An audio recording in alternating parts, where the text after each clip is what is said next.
You cannot begin to imagine in how many ways the world is the opposite of what you have been taught to believe. You see the guy who sells drugs to willing customers so he can feed his family as the scum of the earth, while you see the hypocrite who gives away stolen money in the name of government as a saint. You see the guy who tries to avoid being robbed by the federal thugs as a crook and a tax cheat, but see as virtuous the politician who gives away the same stolen loot to people to whom it does not belong. You see the cop as a good guy when he drags a man away from his friends and family and throws him in prison for 10 years for smoking a leaf. And you see anyone who defends himself from such barbaric fascism as the lowest form of life, a cop killer. In reality, most drug dealers are more virtuous than any government social worker, and prostitutes have far less to be ashamed of than political whores, because they trade only with what is rightfully theirs, and only with those who want to trade with them. The upstanding, church-going, law-abiding, tax-paying citizen who votes Democrat or Republican is far more despicable and a bigger threat to humanity than the most promiscuous, lazy, drug-snorting hippie. Why? Because the hippie is willing to let others be free, and the voter is not. The damage done to society by bad habits and loose morality is nothing compared to the damage done to society by the self-righteous violence committed in the name of the state. You imagine yourselves to be charitable and tolerant when you are nothing of the sort. Even the Nazis had table manners and proper etiquette when they weren't killing people. You think you're good people because you say please and thank you? You think sitting in that big building on Sunday makes you noble and righteous? The difference between you and a common thief is that the thief has the honesty to commit the crime himself, while you whine for government to do your stealing for you. The difference between you and the street thug is that the thug is open about the violence he commits, while you let others forcibly control your neighbors on your behalf. You advocate theft, harassment, assault, and even murder, but accept no responsibility for doing so. You old folks want the government to steal from your kids so you can get your monthly check. You parents want all your neighbors to be robbed to pay for your kids' schooling. You all vote for whichever crook promises to steal money from other people to pay for what you want. You demand that those people who engage in behaviors you don't approve of be dragged off and locked up, but feel no guilt for the countless lives your whims have destroyed. You even call the government thugs your representatives, and yet you never take responsibility for the evil they commit. You proudly support the troops as they kill whomever the liars in D.C. tell them to kill, and you feel good about it. You call yourselves Christians or Jews or claim to follow some other religion, but the truth is what you call your religion is empty window dressing. What you truly worship, the God you really bow to, what you really believe in is the state. Thou shalt not steal, thou shalt not murder, unless you can do it by way of government. Then it's just fine, isn't it? If you call it taxation and war, it stops being a sin, right? After all, it was only your God that said you shouldn't steal and murder, but the state said it was okay. It's pretty obvious which one outranks the other in your minds. Despite all the churches, synagogues, and mosques we see around us, this nation has one God and only one God, and that God is called government. Jesus taught nonviolence and told you to love your neighbor. But the state encourages you to vote for people who will use the violence of government to butt into every aspect of everyone else's life. Which do you believe? To those about to stone a woman who had committed adultery, Jesus said, "Let him who is without sin cast the first stone." But the state says it's perfectly fine to lock someone up if they do something you find distasteful, such as prostitution. Which do you believe? The Christian God says, "Thou shalt not covet," but coveting is the lifeblood of the beast that is the state. You are taught to resent, despise, and hate anyone who has anything you don't have. You clamor for the state to tear other people down, steal their property, and give it to you. And you call that fairness. The Bible calls it coveting and stealing. You are not Christians. You are not Jews, you are not Muslims, and you certainly aren't atheists. You all have the same God, and its name is government. You're all members of the most evil, insane, destructive cult in history. If there ever was a devil, the state is it, and you worship it with all your heart and soul. You pray to it to solve every problem, to satisfy all your needs, to smite your enemies, and to shower its blessings upon you. You worship what Nietzsche called the coldest of all cold monsters, and you hate those of us who don't. To you, the greatest sin is disobeying your God, breaking the law, you call it, as if anyone could possibly have any moral obligation to obey the arbitrary commands and demands of the corrupt, lying, delusional megalomaniacs who infest this despicable town. Even your ministers, priests, and rabbis, more often than not, are traitors to their own religions, teaching that the commands of human authority should supersede adherence to the laws of the gods they say they believe in. Several years ago, I heard one pompous evangelical jackass in particular pontificating on the radio that anyone who disobeys the civil authority, be it a king or any other government, is engaging in rebellion against God. Those were the exact words he used. What if the government is doing something wrong? Well, this salesman for Satan opined, that is the business of those in government, and you are still obligated to obey. Everywhere you turn, be it the state or the church, the media or the schools, you are taught one thing above all else, the virtue of subjugating yourselves to mortals who claim to have the right to rule you. It is sickening the reverence with which you speak of the liars and thieves whose feet are so firmly planted on your necks.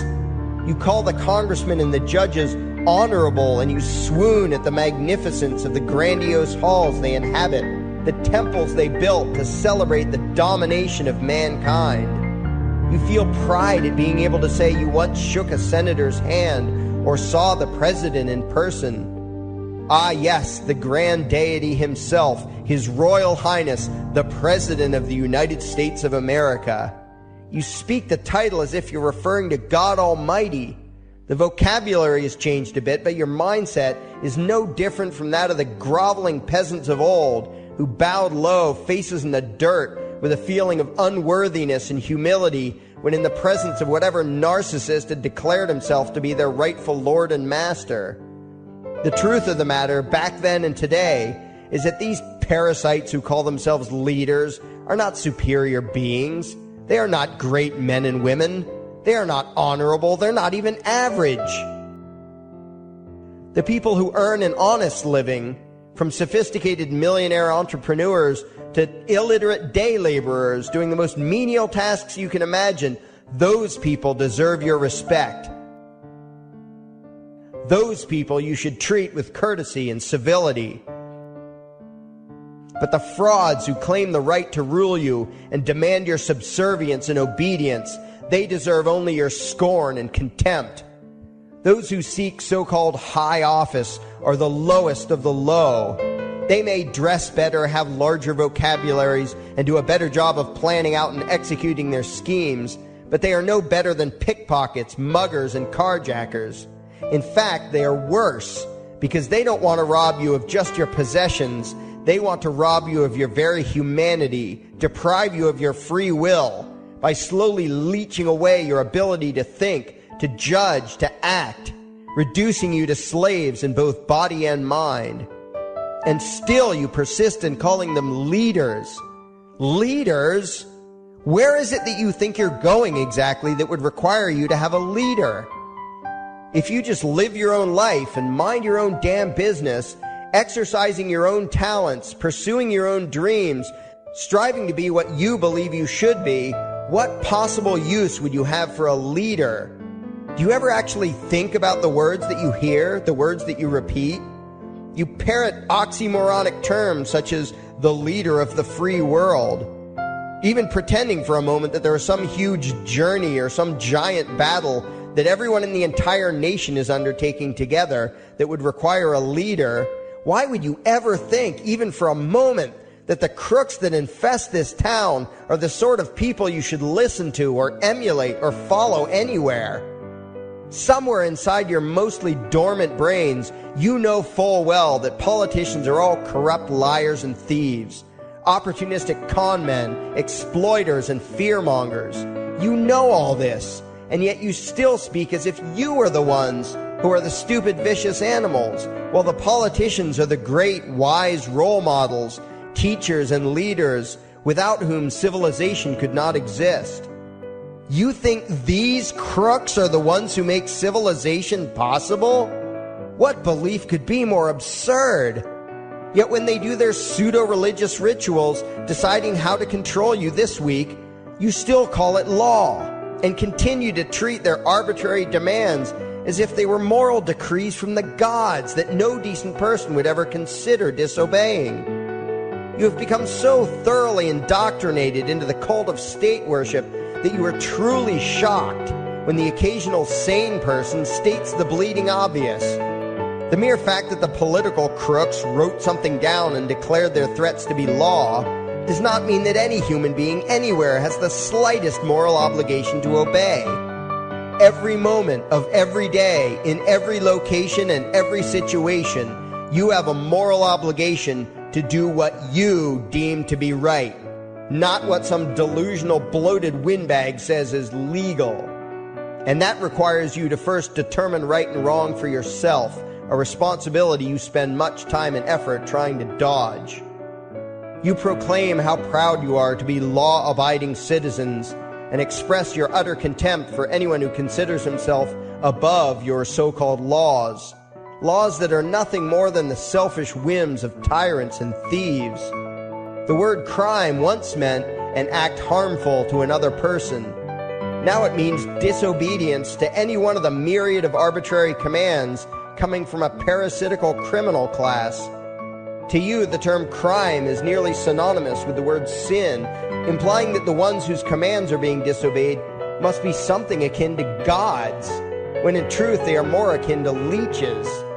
The very phrase, taking the law into your own hands, perfectly expresses what a sacrilege it is in your eyes for a mere human being to take upon himself the responsibility to judge right from wrong and to act accordingly, instead of doing what you do, unthinkingly obeying whatever capricious commands this cesspool of maggots spews forth.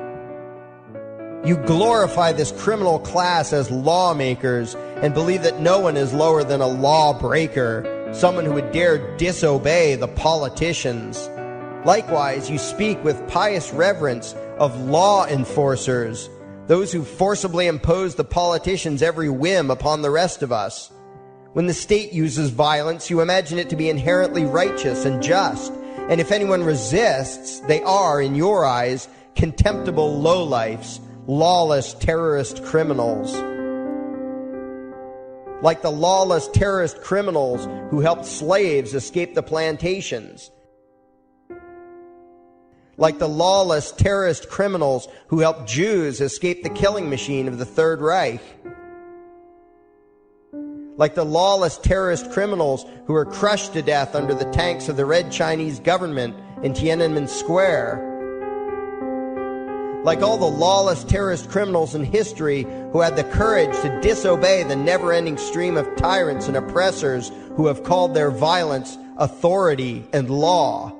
And that includes the lawless terrorist criminals who founded this country. Everything you think you know is upside down, backwards, and inside out. But what has to take the cake, the height of your insanity, is the fact that you view as violent terrorists the only people on the planet who oppose the initiation of violence against their fellow men. Anarchists, voluntarists, and libertarians. We use violence only to defend ourselves against someone who initiates violence against us. We use it for nothing else. Meanwhile, your belief system is completely schizophrenic and self-contradictory. On the one hand, you teach the young slaves that violence is never the answer. Yet out of the other side of your mouths, you advocate that everyone and everything, everywhere and at all times be controlled, monitored, taxed, and regulated through the force of government. In short, you are teaching your children that the masters may use violence whenever they please, but the slave should never resist. You indoctrinate your children into a life of unthinking, helpless subservience. You are putting the chains around their little necks and fastening the locks tight.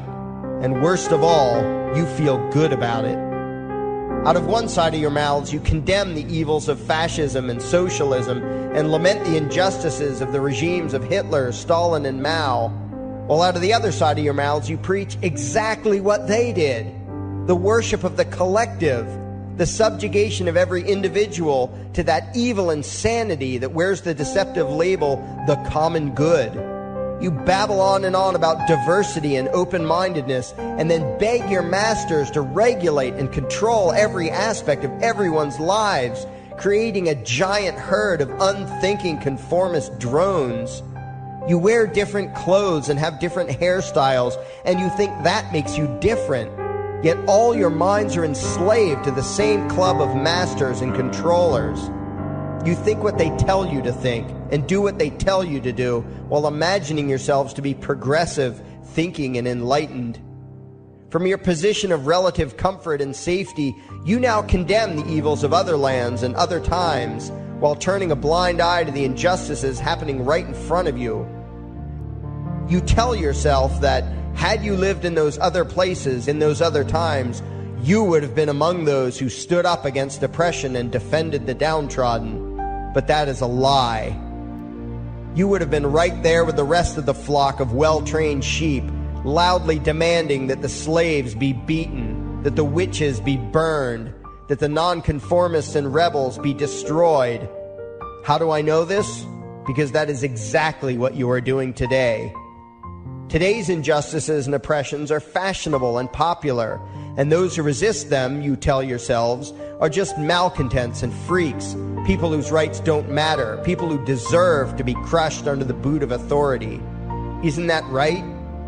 You bunch of spineless, unthinking hypocrites, look in the mirror. Take a good look at what you imagine to be righteous and kind. You are the devil's plaything. The crowds of thousands wildly applauding the speeches of Adolf Hitler, that was you. The mob demanding that Jesus Christ be nailed to the cross, that was you. The white invaders who celebrated the wholesale slaughter of those godless redskins, that was you. The throngs filling the Colosseum, applauding as the Christians were fed to the lions, that was you. Throughout history, the perpetual suffering and injustice occurring on an incomprehensible scale, it was all because of people just like you. The well-trained, thoroughly indoctrinated conformists, the people who do as they're told, who proudly bow to their masters, who follow the crowd, believing what everyone else believes and thinking whatever authority tells them to think. That is you. And your ignorance is not because the truth is not available to you. There have been radicals preaching it for thousands of years.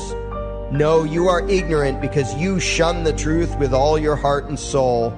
You close your eyes and run away when a hint of reality lands in front of you. You condemn as extremists and fringe kooks those who try to show you the chains you wear because you don't want to be free. You don't even want to be human. Responsibility and reality scare the hell out of you, so you cling tightly to your own enslavement and lash out at any who seek to free you from it. When someone opens the door to your cage, you cower back in the corner and yell, "Close it, close it." Well, some of us are finished with trying to save you. We've wasted enough effort trying to convince you that you should be free.